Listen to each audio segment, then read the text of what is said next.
یہ ٹھنڈی کے زمانے میں بھی، کیونکہ سردیوں کی راتوں میں بھی آج ہم ان کے مزار مقدس سے قریب یہاں بیٹھے ہوئے ہیں. ورنہ آج دیکھا یہ جاتا ہے کہ آج کسی کے یہاں میلاد ہو جائے، شخصی میلاد، تو دیکھیے مغرب سے عشاء تک بہت مشکل ہو جاتا ہے جھیلنا، ہے نا. عشاء کے بعد اگر کوئی رکھ دے تو کوئی نہیں ٹکے گا، کھانا کھائے گا سب بھاگ جائے گا، ہے نا. یہی وجہ ہے کہ مغرب سے عشاء تک کھانا بعد میں کھلاؤ نہیں تو بھاگ جائے گا. اس میں بھی عالم یہ ہے کہ کچھ لوگ جب کھانے کا ٹائم ہوتا ہے تب آتے. میلاد شریف کی محفل میں اس نیت سے مت جائیے کہ ہمیں دعوت ملی ہے کھانا کھانا. میلاد شریف کی محفل میں اس لیے جائیے کہ نبی کی محفل ہے، اس میں جائیں گے تو انشاءاللہ بے شمار برکتیں ہم حاصل کریں گے اور نام اعمال نیکیوں سے پر ہوگا. تو اللہ کا خوف، اللہ کا ڈر وہ چیز ہے کہ جس کی بنیاد پر ان ولی اللہ کے تعلق سے آیا کہ ابھی آپ نے سنا کہ الا ان اولیاء اللہ لا خوف علیہم ولا هم يحزنون، کہ بے شک اللہ کے ولیوں کو کوئی خوف نہیں، کوئی ڈر نہیں. کیوں؟ اس لیے کہ ان کے دل میں اللہ کا ڈر ہے، اور جو اللہ سے ڈر جائے ساری خدائی سے وہ بے خوف ہو جاتا ہے. بے شک اس لیے ان کو کسی چیز کی خوف نہیں، کسی چیز کا ڈر نہیں ہوتا ہے. تو اللہ نے فرمایا اے ایمان والو اللہ سے ڈرو. یہ دو چیزیں بہت عظیم، ایک ایمان اور ایک اللہ کا خوف. یہ ایمان اور اللہ کا خوف. ایمان کی قیمت کیا ہے؟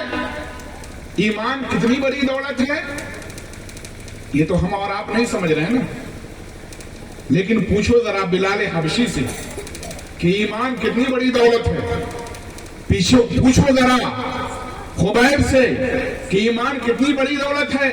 پوچھو ذرا سلمان فارسی سے جو فارس سے چل کر ایمان کی تلاش میں کہاں کہاں بھٹکتے رہے اور ایمان انہیں نصیب ہوا. پوچھو ذرا صہیب رومی سے جو روم سے چل کر ایمان کی تلاش میں گئے. پوچھو ان صحابہ سے جنہوں نے ایمان کی وجہ سے کوئی سولی پر لٹک گئے کہ کسی نے پھانسی کا پھندا گلے سے لگایا. پوچھو ان صحابہ سے کہ ایمان کی قیمت کیا ہے. دیکھ ایمان کتنی بڑی دولت اور اللہ کا خوف اتنی بڑی دولت ہے کہ جس کے اندر اللہ کا خوف آ جائے تو سمجھ جاؤ کہ دنیا بھی اس کی کامیاب، آخرت بھی اس کی کامیاب. دنیا میں رہے گا تو میدان میں رہے گا تو وہی عمل کرے گا، گھر کی بند کوٹھری میں رہے گا تو وہی عمل کرے گا.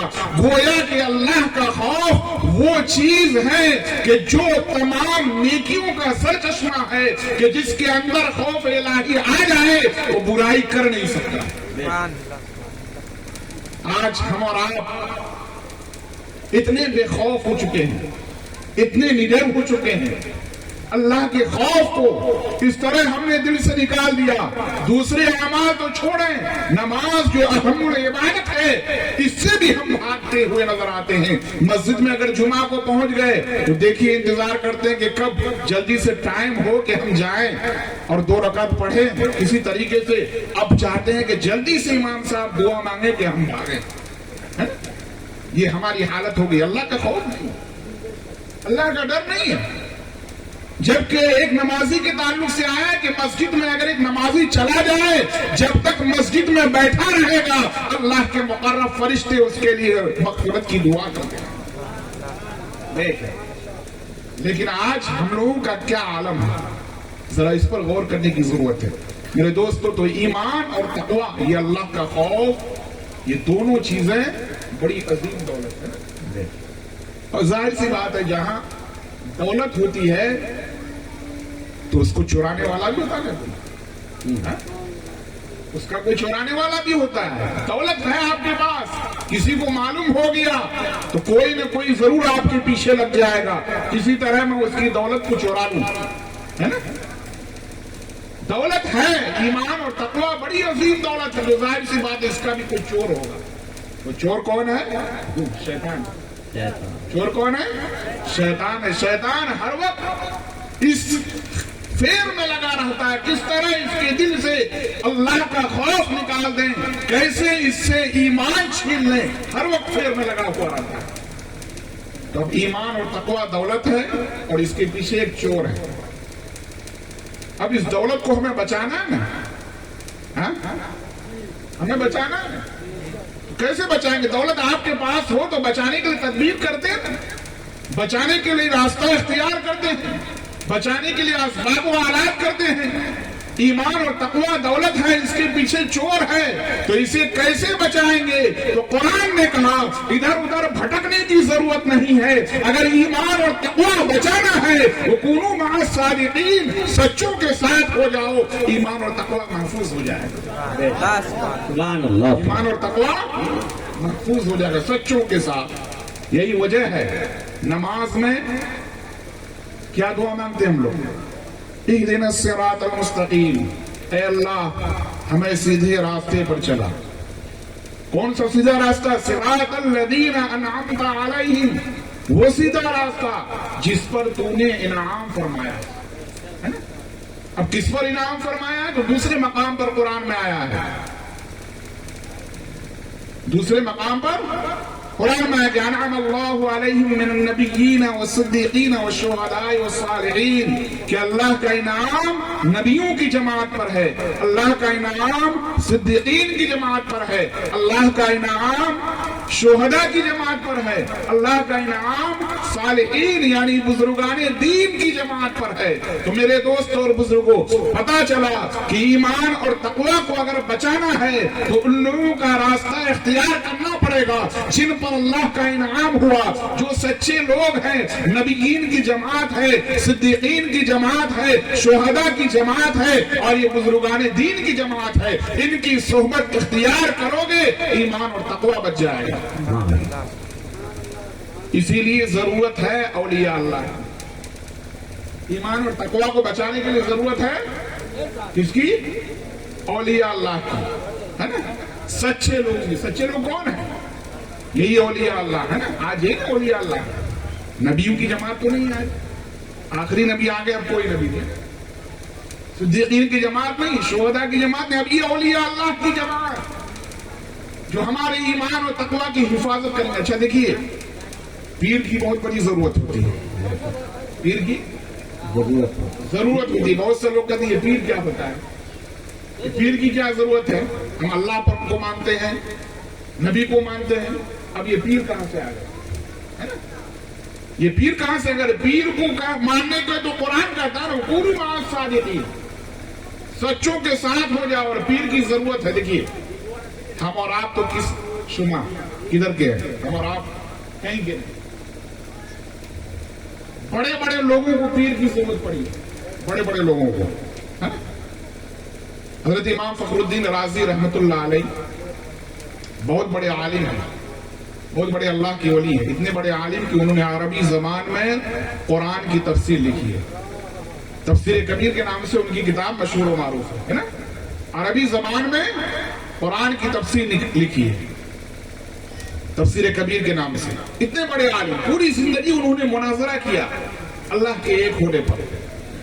لیکن جب ان کی موت کا وقت قریب ہوا, غور سے سنیے گا, اور یہ اس لیے میں سنا رہا ہوں کہ آپ کو پیر کی ضرورت سمجھ میں آ جائے, اللہ کے ولی کی ضرورت سمجھ میں آ جائے. امام فخر الدین رازی رحمت اللہ علیہ بہت بڑے عالم, بہت بڑے اللہ کے ولی, پوری زندگی مناظرہ کیا کہ اللہ کے اس پر پوری زندگی مناظرہ کیا.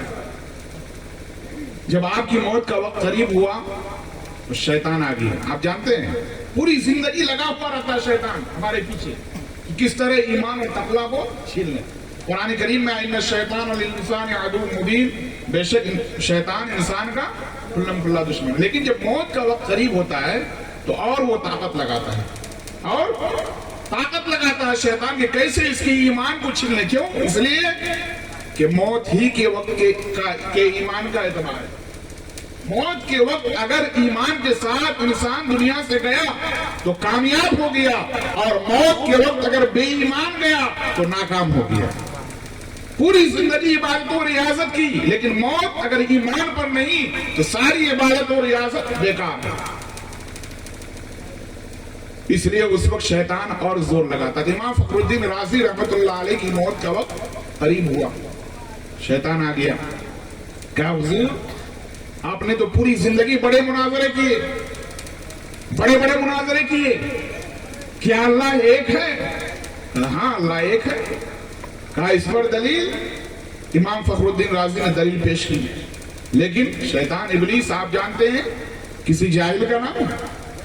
ہاں ابلیس کسی جاہل کا نام نہیں، وہ معلم الملائکہ رہ چکا ہے، فرشتوں کی استاذی کر چکا ہے، فرشتے اس کو جھولے جھلاتے تھے، اس کے پاس علم کی کمی نہیں، اس نے فوراً امام فخر الدین رازی کے دلیل کو کاٹ دیا۔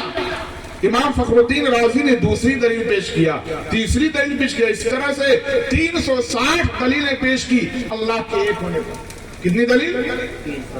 360 دلیل پیش کی اللہ کے ایک ہونے پر۔ ساری دلیلوں کو ابلیس نے رد کر دیا، باطل کر دیا۔ امام فخر الدین رازی عالم تصور میں سوچنے لگے کہ اب کیا جواب دیا جائے کہ یہ بھاگے یہاں سے۔ اسی عالم تصور میں سوچ رہے تھے کہ آپ کے پیر و مرشد پیر کامل حضرت نجم الدین کبرا رحمت اللہ علیہ دور دراز مقام پر وضو فرما رہے تھے، وہیں سے آواز لگائی، فخر الدین رازی تو کیوں نہیں کہہ دیتا کہ میں خدا کو بغیر کسی دلیل کے ایک مانتا ہوں؟ فخر الدین رازی کے کانوں سے آواز ٹکراتی ہے، فوراً کہتے ہیں لائن سن، میں خدا کو بغیر کسی دلیل کے ایک مانتا ہوں۔ جیسے ہی یہ کہنا تھا ابلیس رفو چکر ہو گیا۔ سمجھ میں آیا پیر کی ضرورت ہے؟ پیر کی ضرورت ہے نا؟ تو اللہ و رسول تو ہے، اللہ پر بھی ایمان رکھنا ہے، اس کے رسول پر بھی ایمان رکھنا ہے، بلکہ اس کے رسول پر صرف نہیں بلکہ تمام رسولوں پر ایمان رکھنا ہے، تمام کتابوں پر ایمان رکھنا ہے، اور اولیاء اللہ کی بھی ضرورت ہے نا، اس لیے کہ اس کے بغیر ہمارا ایمان اور تقوی محفوظ نہیں رہ سکتا ہے۔ آج اگر امام فخر الدین رازی کے پیر و مرشد نہ ہوتے تو آج ان کا ایمان ڈگمگا جاتا، ایمان ان کے جانے کا خدشہ تھا، لیکن پیر و مرشد نے ان کے ایمان کو بچا لیا۔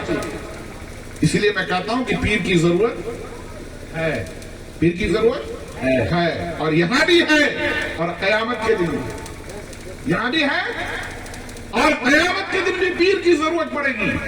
میرے دوست اور بزرگ، آپ کو معلوم ہے مشکات شریف کی حدیث میں آیا ہے، حدیث میں سنا دو آپ کو، قیامت کے دن جب فیصلہ ہو چکا ہوگا کہ کون لوگ جہنمی ہیں کون لوگ جنتی ہے نا، جنتی اور جہنمیوں کے الگ الگ گروہ ہو جائے گا، ایک طرف جنتی ایک طرف جہنمی ہے نا، صف لگ جائے گی الگ الگ۔ آج تو دنیا میں بدکار نیکوکار سب ایک ساتھ ملے ہوئے ہیں،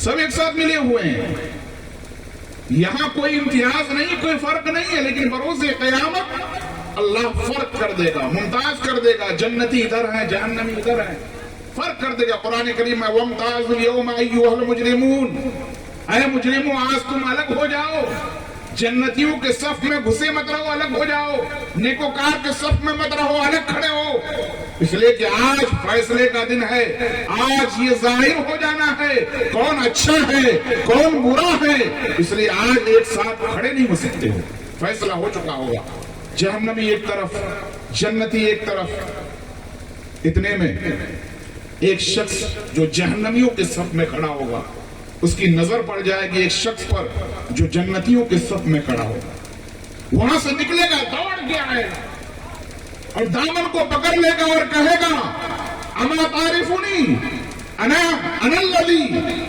سقیت لک شربۃ، کیا آپ مجھے نہیں پہچان رہے؟ میں وہ ہوں جس نے آپ کو ایک مرتبہ پانی پلایا تھا۔ دوسری روایت میں کہ اما تعرفونی انا الذی وهبت لک وضوءا، کیا آپ نے مجھے پہچانا نہیں؟ میں وہ ہوں جس نے ایک مرتبہ آپ کو وضو کے لیے پانی دیا تھا۔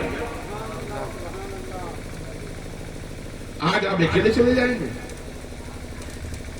وہ جنتی شخص فوراً رب کی بارگاہ میں سجدہ ریز ہوں گے، رب کی بارگاہ میں اس کے لیے سفارش کریں گے۔ حدیث شریف میں آیا، مشکات شریف کی حدیث میں، کہ اللہ تبارک و تعالی اس نیک انسان کی سفارش کو قبول فرمائے گا اور اس سے فرمائے گا کہ لے جاؤ اسے بھی اپنے ساتھ جنت میں لے جاؤ۔ ایک مرتبہ وضو کا پانی دینے کا یہ عالم، ایک مرتبہ کسی اللہ کے ولی کو پانی پلانے کا یہ عالم، جو کسی اللہ کے ولی کے نام پر 100 غریبوں کو کھلائے اس کا کیا عالم ہوگا؟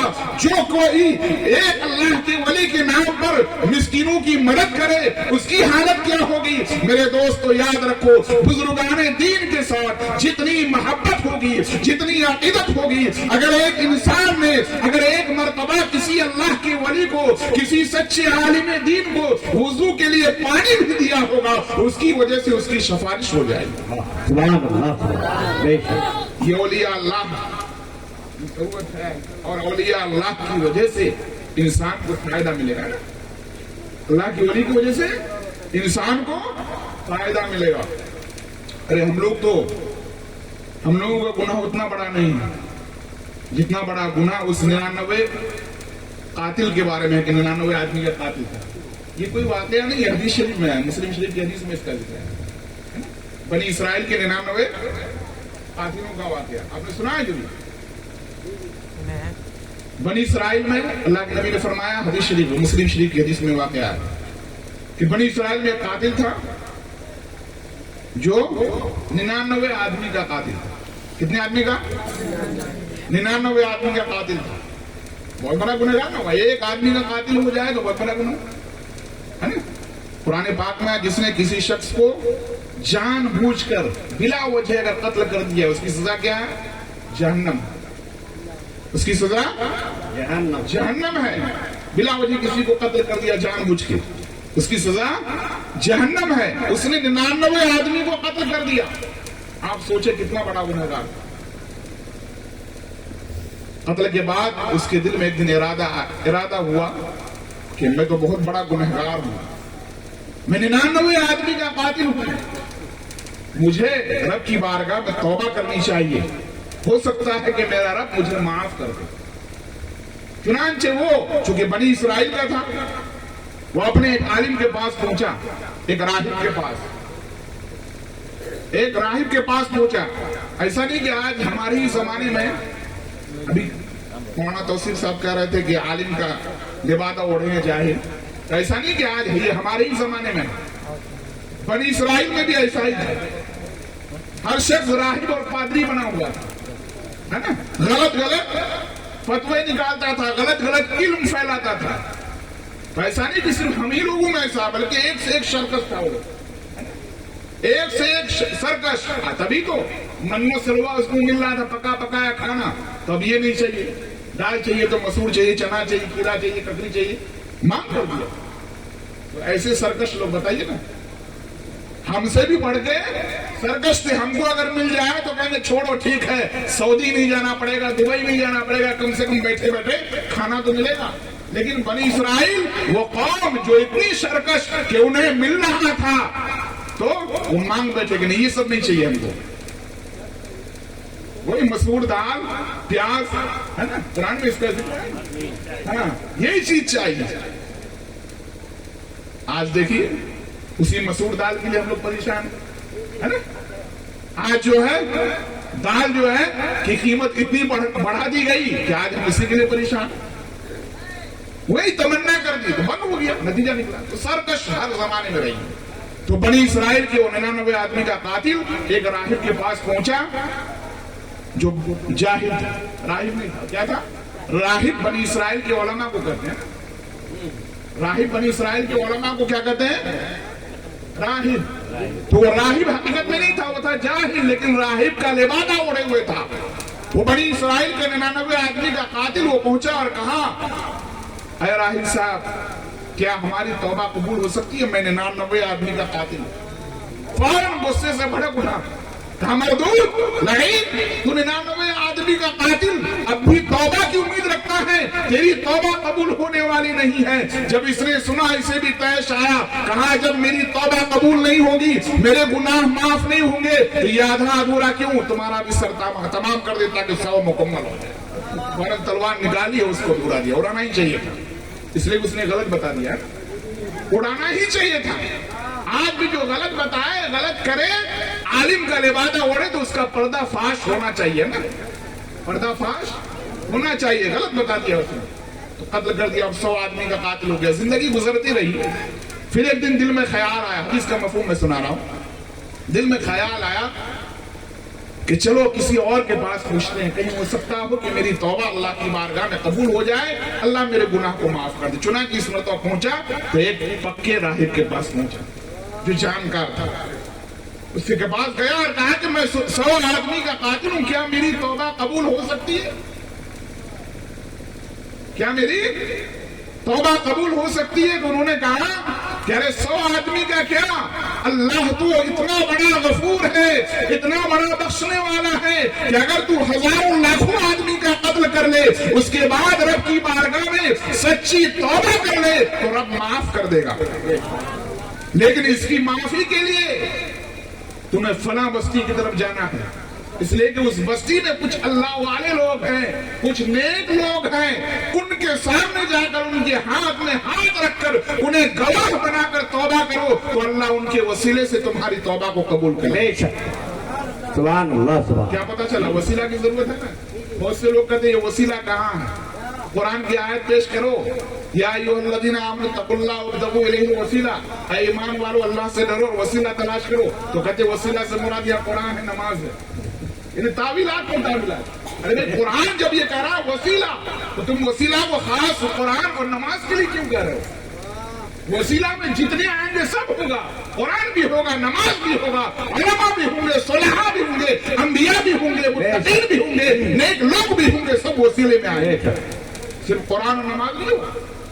اگر قرآن اور نماز کی صرف بات ہوتی تو بنی اسرائیل کا وہ عالم، اللہ کے نبی نے اس حدیث کو بیان فرمایا، بنی اسرائیل کا وہ عالم نہیں کہتا کہ تمہاری توبہ قبول ہوگی لیکن چلے جاؤ فلاں گاؤں کی طرف، وہاں کچھ اللہ والے ہیں جو اللہ کی عبادت کر رہے ہیں، انہیں وسیلہ بنا کر رب کی بارگاہ میں توبہ کرنا تو تمہاری توبہ قبول ہو جائے۔ سبحان اللہ۔ گئے، نکلے، ابھی نکلے ہی تھے، تھوڑی دور گئے ہی تھے، آ گئے حضرت اسرائیل علیہ السلام۔ حضرت اسرائیل علیہ السلام آ گئے، موت ہو گئی۔ گئے تھے اس گاؤں میں بھی پہنچے نہیں تھے، ابھی چلے ہی تھے، اللہ والے کے پاس گئے نہیں تھے، ابھی چلے ہی تھے، موت ہو گئی۔ رحمت کے فرشتے بھی آ گئے، عذاب کے فرشتے بھی آ گئے۔ رحمت کے فرشتے کہنے اس کی روح کو میں لے جاؤں گا، اس لیے کہ اگرچہ یہ 100 آدمی کا قاتل تھا لیکن توبہ کے ارادے سے اللہ والوں کے گاؤں کی طرف چل چکا تھا، اس لیے میں اس کی روح کو لے جاؤں گا۔ عذاب کے فرشتے کہنے لگے نہیں نہیں، اس کی روح کو میں لے جاؤں گا، اس لیے کہ یہ 99 نہیں 100 آدمی کا قاتل ہے، یہ بہت بڑا گناہگار ہے اور ابھی توبہ کیا نہیں ہے، توبہ کرنے جا رہا تھا، اس لیے میں اس کی روح کو لے جاؤں گا۔ فرشتوں میں مکالمہ ہو گیا، فرشتوں میں بحث چھڑ گئی۔ اللہ حکم الحاکمین نے فرمایا فرشتوں جھگڑو نہیں، مکالمہ مت کرو، سنو، زمین کو ناپو، جہاں یہ انتقال کیا ہے یہاں سے اس کے گھر تک اور یہاں سے اس گاؤں تک جس گاؤں میں وہ اللہ والے لوگ ہیں، جدھر کی زمین کم ہوگی ادھر کا فیصلہ ہو جائے۔